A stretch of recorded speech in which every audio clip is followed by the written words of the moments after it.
大家好，我是超子。炒青菜看起来很简单，其实里面有很多技巧。今天给大家分享一道蒜蓉炒苋菜。首先把摘好的苋菜放入盐水中浸泡几分钟，然后再用清水反复清洗几遍，彻底洗净。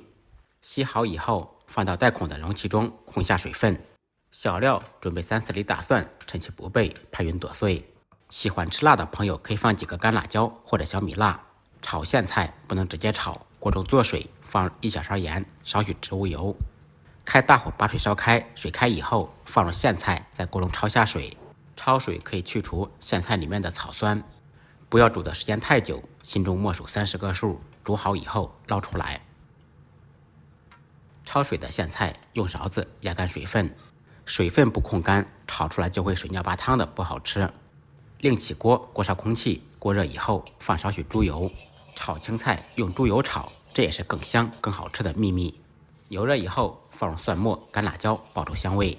小料炒香，放入焯水控干水分的苋菜，开大火快速翻炒，动作要快，姿势要帅，把苋菜炒开。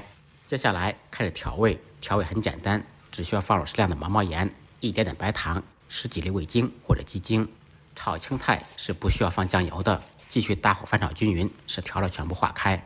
要想炒出来的青菜更香更亮，出锅之前可以再放一点葱油，翻炒均匀，起锅装盘。这样炒的青菜鲜嫩脆爽，好吃下饭。